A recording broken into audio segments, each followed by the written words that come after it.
Good morning and welcome to Bolton. My name is Josh Kelly. I'm the town administrator. And we broadcast this live show every first and third Tuesdays of the month from 10:30 to 11 a.m. And I apologize, that's record these shows. And those shows are rebroadcast on the second and fourth Tuesdays at the same time. This is a continuing effort to promote open communications in the community. And if you have ideas for future shows, please call or email me at Town Hall. Today is a special day, first and foremost because I have two wonderful guests here to join us, but I also, before we get started, want to point out that today is Election Day. If you are watching this live on Tuesday, November 5th, please turn this off. You'll have the chance to watch it next week, watch it online, and go to the polls. Polls are open today at Town Hall. They were open at 6 a.m. and they'll be open until 8 o'clock p.m. sharp tonight. We have several different races that are of importance in town and where we have contested a contest, including on the Board of Finance, Board of Education, Planning and Zoning Commission, and more. But on to our guests. Today we have Abe Hilding-Solorio and Jess LeClaire joining us from Sustainable CT, a relatively new program in the state of Connecticut, and they're going to tell us a little bit about not only what they do, but also how Bolton is getting involved with this program. So thank you very much for coming. Thank you. Yeah, thanks for having us. Of course. So let's kick things off just very generally. What is Sustainable CT? Jess, you want to take this one? I do, I'll chip in after. Sure. So Sustainable CT is a relatively new statewide municipal certification program. You mentioned that you just joined, which we're really excited about. And we officially launched the program just about 2 years ago. It was in November of 2017, the end of the month. So we're approaching our second birthday, which is exciting. The goal of the program is to help towns advance their sustainability. And we take a broad look of sustainability. So we have actions that cities and towns can take that will help them with transportation, with land and natural resources, with housing, with everything in between, everything that makes a community a place where people want to live, work, and play. So we have a menu of actions, and we've got a sample here that cities and towns can pick from to work on to get points that count towards their overall certification. And it's a really great program that has a lot of flexibility baked in because every town's different. We wanted to make a program that would work for Bolton and Hartford and Bridgeport, Montville, and everywhere in between. I don't have much to add there. That's a great summary. That's absolutely a great summary from everything I've been able to gather about Sustainable CT. But before we delve a little bit more into the program itself, tell me about your backgrounds each. Who are you? What have you done in the past? And how did you decide to get involved with Sustainable CT? I'll start this time. This is a question I can answer, actually. That's good. So I'm from Mansfield. I'm local to the area. I went to UConn where I studied Spanish and Italian. And after that, I worked in sales and business development for a while. And then slowly transitioned over to teaching and the public sector. I recently got my MPA with you, finishing this past May.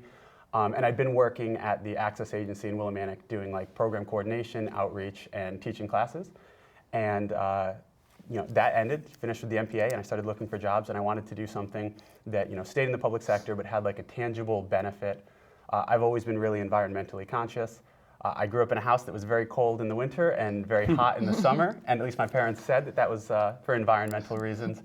But I really liked the idea of Sustainable CT, and this goes to some of what Jess talked about, but how it takes this really coordinated roadmap of actions that all sort of tie into each other and are interconnected, but it gives local people and towns the opportunity to do something real and impactful in the community instead of just relying on international accords, the federal government, even the state. It gives stuff that's really tangible and actionable at the local level. Absolutely. Thank you. And Jess? Well, like Abe, I'm also from Connecticut. I'm from Windsor Locks. I went to college in Connecticut. I love the area and decided to buy a house in southeastern Connecticut. And I do believe that you should bloom where you are planted. This is my state. So I want to be working towards issues that I care about. Prior to working at Sustainable CT, I was at DEEP, at the Connecticut Department of Energy and Environmental Protection in the Office of Climate Change, working on mitigation issues, how we can reduce our greenhouse gas emissions as a state. After that, I joined, it's a DEEP partnership with UConn, with the Connecticut Institute for Resilience and Climate Adaptation, working on another issue of climate change. How do we react and respond as a state and prepare for some of the impacts that are baked in? Those we can avoid, some we can't, but no matter what, we should be prepping. This job came about when I was at Circa, and it was something that was was a kernel of an idea, and our director, Lynn Stoddard, had approached me about it, and it was something that was interesting and really merged those two issues in my mind of preventing dangerous climate change in the state, taking control of our emissions, and then also preparing for. And we have actions in the program that can help towns reduce their impact and be more resilient to any changes that might happen, whether economic changes or whether sea level rise, whatever it may be. So this program merged those and gives towns the ability to take control of their future in a deeper way. And I thought that was really powerful and something I wanted to be a part of. Excellent. Could you tell me both your independent job titles and really what you focus on, but on kind of the day-to-day basis? Sure. So I'm the community outreach manager, and this is confusing because our titles are really related. But I really run the Community Match Fund, which is our new funding program to support like the work and the projects that folks are already doing while they take action through our program. We now have a funding resource to actually support towns, but also just basically anyone within the town to do something that aligns with our work and that aligns with our mission. Absolutely, and I know that Bolton's very excited about that, and we'll talk about it in you'll much get a more solar detail. flower or something. Something, hopefully, in the near future. And Jess? So I'm the program manager for community outreach and education. And yeah, similar titles, but different sides of the shop. So I'm working with towns who are interested in learning more about the program, towns who are in the program, helping them move through the certification process, helping them get resources, whether they're working with our Sustainable CT Fellows, they're working with an equity coach, or if they're attending one of our trainings or taking us up on one of our no-cost assistance programs. I'm trying to help them move through and meet their needs with whatever our resources are. And since we're still new, figuring out with towns what those needs are, where are some areas that support would be helpful, and how can we go back to our robust list of partners to figure out how we can meet those needs for cities and towns. So I help you from basically when you enter the program until you're certified in the program. And it's a lot of fun to get to know communities on that individual level. Absolutely. And so starting on that side a little bit, my understanding is that now most municipalities in Connecticut are signed up with the program, which is very exciting. And but specifically the certification program. So what does the certification program entail? What are those requirements that towns are signing up and at least tentatively agreeing to follow? Right. So you say most, and I like that. That's a good way to think about it. We're at 89, so I think we're just over 50% of the towns signed up for the program. There are 169 cities and towns in the state. So we're really excited about that in 2 years. If a town wants to get certified, the certification requirements are for 2020. We have 2 levels of certification. Let me back up, bronze and silver. And the certification requirements for both are to do 1 action in each of our 9 action categories. So that's land and natural resources. Got my cheat sheet. I was going to say, local economies, land and natural resources, planning, cultural ecosystems, which is our arts and culture category, physical infrastructure and operations. Oh, thank you very much, Abe. Planning, transportation, public services, which would include things like materials management, recycling, communications, and so on and so forth, housing, and equity. So you do 1 action in each of those 9 categories, and it's totally flexible. You can pick. And it might be that in one of those categories, you feel weak. Maybe you're an urban community and the land and natural resources category is tougher for you, but you're going to knock it out of the park in the transportation category, and that's fine. But we just require 5 points in any one of those categories. If you read between the lines, category 9 has 1 action, action 9.1, optimized for equity, so it's required for both bronze and silver. For bronze, you do 1 equity toolkit, and for silver, you do 3. And that's worth a little bit of explanation. So the equity toolkit itself is a toolkit that we've laid out, and we've worked over the past 3 years to try to refine this a bit. And we're learning with towns how they're taking this on. But what we're requiring is you apply a process to any other action in the program that you have not yet completed, whereby which you are trying to bring people who aren't usually to the table to co-create a solution. So we're not looking for a direct outcome. So some of our actions are have an event, show us a picture from the event, or write a plan, show us the plan. This is do a process, and we don't know what the outcome will be. You're going to design that together. So for any other action, you try to bring people to the table to come up with a solution that works for everyone. It's really about increasing democratic participation, about having people see themselves in the decision-making that's happening at the local level. And you tell us about the process. You tell us what you did. You tell us who lives in your community, how did you connect with them, what did you learn after you connected, and how did you use that for the other action that you applied it to. So you apply it to one action, the equity toolkit, to one action for bronze or 3 for silver. And then you just do whatever you want to do to get to 200 points for bronze or 400 points for silver. So it's pretty flexible. Even for the required action, there's some flexibility in how you take that on. And as we move forward, we're learning more about how we can help communities with these requirements. So we have the one required equity action. We have equity coaching support available, where a coach will come to your town, help you out, work one-on-one with you. You can call us. We'll read equity toolkit drafts, walk you through the process. We have trainings available, multiple trainings across the state to try to provide some of that foundational background information. So we're really trying to help communities feel more comfortable with this so we can move forward together. Absolutely. And I know when I first, and most folks know that I have a background in a few other communities in Connecticut, one of them being Waterford. And when this first grabbed my attention, the thing that inspired me was really the holistic view and trying to reframe what does sustainable mean. It's not just about, right, being green and energy efficient. That's a huge part of it.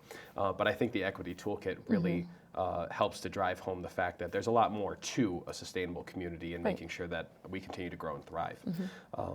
Thank you very much. Could you elaborate and tell us, and just a couple examples, you have so many different categories. What are some of the actions that might fall on one or two of the particular categories, maybe the most interesting or exciting ones, actions that you've seen undertaken?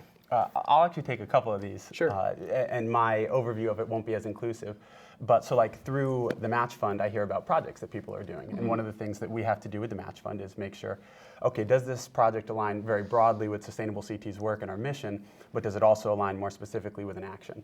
So some of the things that I've been hearing about, and I think backing up that that's one of the really cool intersections of the two, let's call them both programs, right? Yep. Is that they feed into each other. So as a town is working with Jess and going through the actions and looking at, well, here we want to focus on dynamic and resilient planning. And then they look at let's say it's a complete streets plan. And that's actually something that's coming up right now with one community where they have identified that there's an issue with walkability and that people can't actually connect between various parts of town because there's not sidewalks, there's not crosswalks.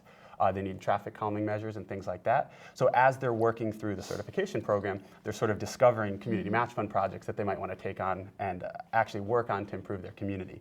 So I think that's one where like the complete streets and alternative transportation options has been really neat. But then I'm hearing a lot of things surrounding actually messaging. So I think action 7.2 there is about effective community communications. So even that's something that keeps coming up. And this ties into the equity, but where folks are trying to like reach everyone in their community, identify who lives there, but then make sure that they're not just like putting out information, but actually like making it available and reaching the right groups. Other things that have come up a lot are surrounding composting and recycling and waste reduction. So those are things we hear a lot of towns doing, composting stuff.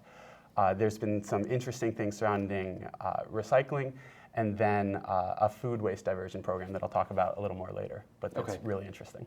Excellent. Do you have other? You obviously have others. Well, there are many. We have hundreds of actions now that are completed by towns. And what's really cool is anyone can go on and see what towns have done if they're certified. So if you go on our homepage, scroll down the bottom left-hand corner, you would see a map of participating communities. Click on the map, and any town that's shaded silver or bronze, you can go in and see their certification report. So all the information is up, it's publicly available. And towns can use that, like you're moving through the process now. You can go in and say, oh, I really want to do a complete streets in Bolton. What did Manchester do? And you can, I don't know if Manchester's done that action, but for example, you could go in and see what other communities have done. And you can filter by actions of interest. So it's a great way, we think, for towns to show off the work that they've done, for other towns to go in and learn from some of the great things that are happening across the state. Just generally, though, there's so many awesome things that are happening, so many inspiring stories. For instance, Bethany, a smaller town in southwestern-ish, sort of south-central portion of the state, is offsetting 50% of their municipal energy use with solar panels through renewable energy use. They've got it on their buildings.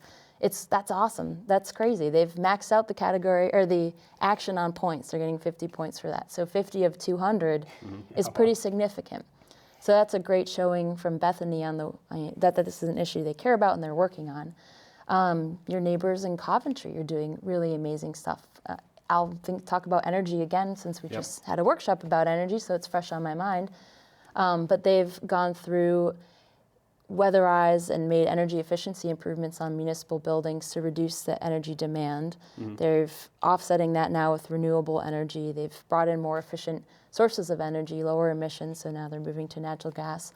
They've got a microgrid set up now too, which is a major investment for a town to help prepare them for power outages. And they've got different buildings on the microgrid.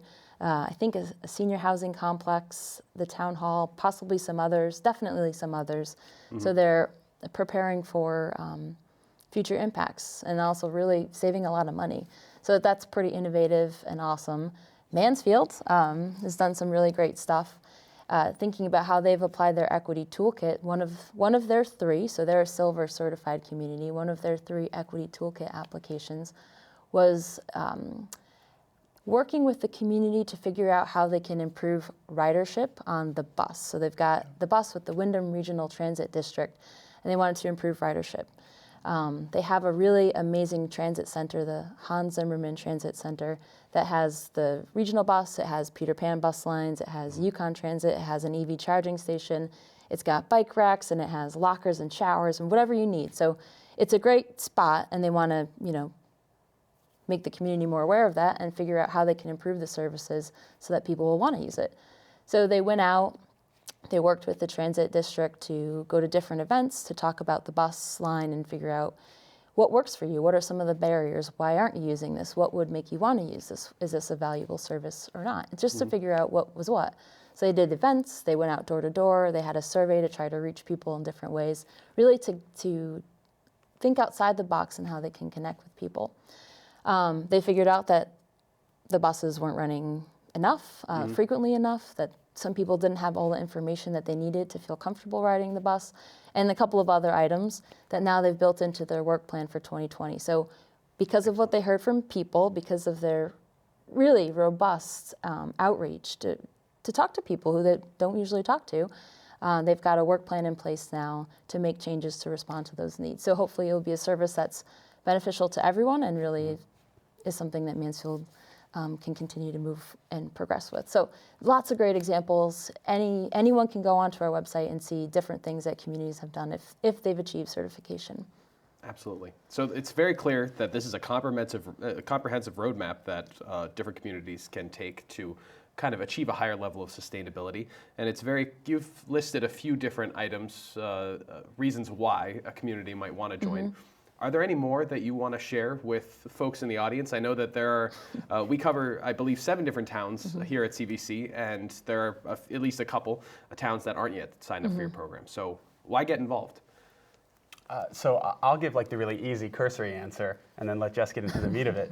But I mean, because this stuff is good for your community, right? Like one thing is sure that it makes, if you care about sustainability, which I think we all should, it's important and it helps push people towards that goal and becoming more sustainable.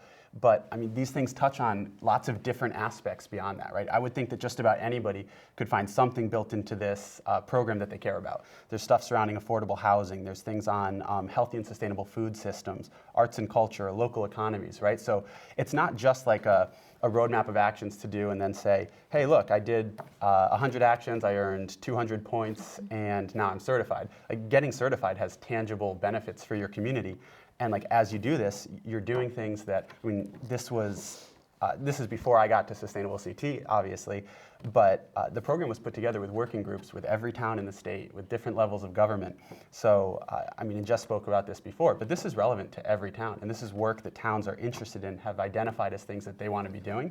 So as you do this, you're doing things that are directly beneficial to the town. Absolutely.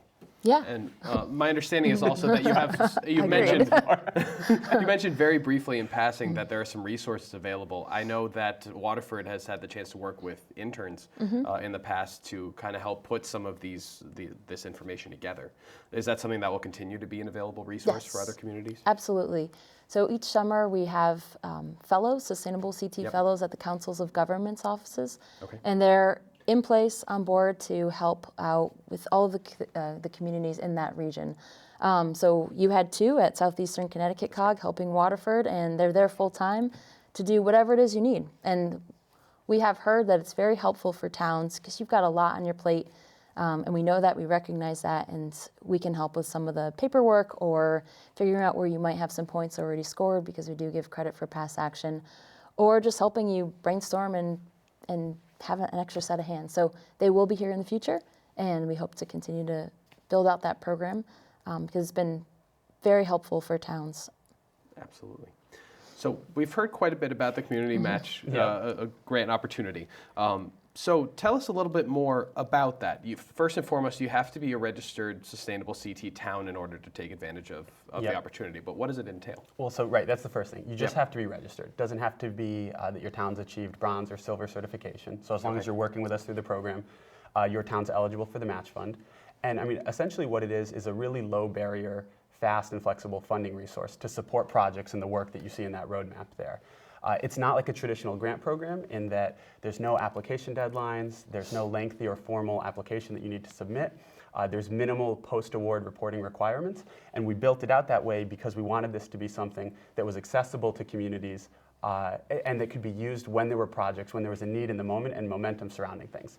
So essentially, anybody in a community, that's the municipal staff itself, its elected officials, nonprofits, public schools, civic associations, community groups, or even just 3 neighbors who have a great idea for something that they'd like to see, they can propose a project to us and access community match fund funding.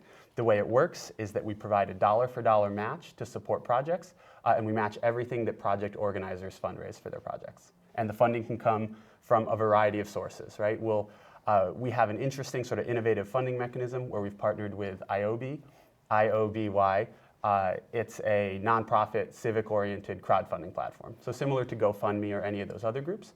But project leaders will create a project, they'll post it on the page, and then they can start connecting with the community, with their networks to raise money and solicit contributions, but also volunteers or other support for their projects. And as those donations come in, we match them immediately. So we're providing an accelerator to move projects forward. But like grant money can be passed through, businesses can donate to it, a town or an organization can contribute some of their own money and have that be matched, because really fundamentally what we want to do is support projects. Absolutely. Absolutely. Thank you very much. So what kinds of projects have already been approved and what sorts of things could be considered? Is there, of course, it has to pertain to sustainable CT, but to what extent will you fund? Yeah, but really broadly, right? So the match fund is meant to support our platform, our program very sort of comprehensively, where we don't want people to get in the weeds looking at like, ooh, 4.2.1, I think this might align with that. Let me call Jess or Abe and figure out if that works. Really, it's meant to be sort of more holistic in that, does this align with our work? Great, we want to hear about it. Now, I prepared a cheat sheet because someone sent us the questions a couple of them in advance. So, and I don't want to forget any of the projects, but we've had a bunch that have come in. So one thing, the match is, it's 2 months old. So I'll run through some of these. I won't do all of them. But in Hamden, there's a really neat project that focuses on, rather than like a food scraps recovery and then doing composting, it's a food waste prevention. So this organization partners with local colleges, with businesses, grocery stores, restaurants, to collect food, still edible food before it's thrown away, and then to distribute it out to different distribution points and donation centers around towns. So that's an eligible match fund project. We've had a lot of things come in surrounding community gardens, so just creating new gardens, growing produce, open to residents in the community, a film festival. So in Norwalk, someone put on a film festival focused on diversity, equity, and inclusion, and that aligns with our arts and culture section. There's a tree planting campaign going on down the road in Wyndham, where they're aiming to plant, I think, 325 trees this year, and they're fundraising for the costs for that. A cooperative, I never know what the name for this is, Click, an organization down the road, is also doing an entrepreneurial program with youth where they'll build a community garden, but then they have a cooperative kitchen, and the students will actually go in, they'll process the food, they'll do some entrepreneurial stuff where they learn how to build a bit of a business and sell that. What else? So we have school composting, which I mentioned before. In Bristol, they're putting in outdoor classrooms that are associated with their community gardens at the schools. There's a brownfield remediation project going on that incorporates schools, but also local organizations doing some artistic parklet development. There's a really neat project that we just approved in New Haven that focuses on walkability, where there's a stretch of an underpass that goes below, I think, like the local Amtrak line. And it's really dark. It connects 2 parks, but it's super uninviting to walk through. And so they're building an LED multi-color and light display for folks to pass through. There are a couple others too, but that's an idea of like the type of stuff, right? It's really broad. And then regarding what else could come through, it's anything that aligns with that platform, right? So there's arts and culture, things on sustainable workforce development, energy, right? We'd love to see things with the municipalities that focus on to some of what Jess was talking about before, solar. I know I've kidded around with you about a solar flower, but stuff like that that reduces reliance on traditional fossil fuels. Healthy and sustainable food systems, and then equity, right? That's our one required action. So lots of things that focus on that, on identifying who lives in your community and how to provide services that meet everyone where they are. I mean, any of those things could be projects. Absolutely. Do you have ideas for any other ones? Sky's the limit. I don't want to hold anyone back or reduce their creativity. Excellent. And just to keep our viewers informed, at least of where Bolton is right now, we actually have our first Sustainable CT kickoff meeting with a team that we're starting to assemble. We do still have 2 vacancies for members of the public to join us if you're interested. But we are meeting next Thursday. That's Thursday, November 14th at 7 p.m. in Town Hall. And we will really be kicking off conversations about what have we already done and moving forward to see, are there any items, any actions that we would like to take that maybe might qualify for some kind of community match grant? But of course, working with Sustainable CT to make sure that we're following this roadmap and taking it as far as it will go for us. So that's just a little bit about Bolton, but I know that certainly Waterford just, achieved bronze certification. How many other towns have achieved certification so far, and how long has it taken? There are 47 towns who are certified. Okay. And a mixture of silver and bronze. Obviously, more bronze. It's a great foray into the program, and silver has that higher point threshold and more equity toolkit. So we will see more silver communities as we move forward. And it was really exciting to have towns who got certified bronze last year move to silver this year. So to stick with it and just move up the ranks. So Coventry did that, Middletown, South Windsor. Really exciting to see that. Absolutely. Well, we're just about wrapping up our time here. Are there any other thoughts that you'd really like to leave viewers with today before we sign off? On my end, I would encourage everyone out there that's watching, or in communities, if you know of someone who's doing great work specific to the match fund, to reach out to us, right? I mean, this is an open program. We want to hear about great things that are going on in communities, and the goal of this program is to support them. So I would encourage everybody to reach out, give me a phone call, send it in an email, and I'd love to talk about projects. More broadly, I think there's ways folks can get involved with Sustainable CT, right? Absolutely. And I think this is a program, something that we intend to bring people together to really weave civic infrastructure and help people find a place in their town, whether they live, work, or play there. There's ways for people to get engaged with their sustainability teams directly or indirectly. Let's say your team is having a farmer's market. You can go and attend and participate. Or you can be sponsoring a match fund project. There are lots of ways to get engaged. We'd be happy to brainstorm with anyone who's interested. They can give us a call or an email, and our contact information's on the website. But it's really about building a Connecticut where people want to be, where we want to stay, raise our families, and just, be forever. I know that's sort of sappy, but this is a program that's really intending to make our communities places where people want to live, work, and play. Absolutely. And that website is sustainablect.org, correct? Correct. Excellent. So again, thank you both for coming on. For our viewers, if you live in one of the towns where you're not yet signed up with Sustainable CT, I highly recommend get in touch with Jess, get in touch with Abe, learn a little bit more about how you can move that forward, and jump in. And of course, if you're in Bolton, again, we still have 2 more positions, formal positions, voting positions on this team, but we want folks to get involved, whether it's to pitch ideas for projects or whether it's just to kind of help us on the ground with the nitty-gritty of moving this program forward. This coming week, we have a few different meetings. We have a Conservation Commission meeting this Thursday. Next week, we have our Energy Committee meeting, Planning and Zoning Commission, Board of Education, and of course on Thursday, the Sustainable CT meeting at 7 p.m. at Town Hall. Next Tuesday, November 12th, there will be a Board of Selectmen meeting. And I would once again like to remind everybody that today, November 5th, is Election Day. If you haven't already gone to the polls, please make sure you head down to Bolton Town Hall just as soon as possible, cast your ballot.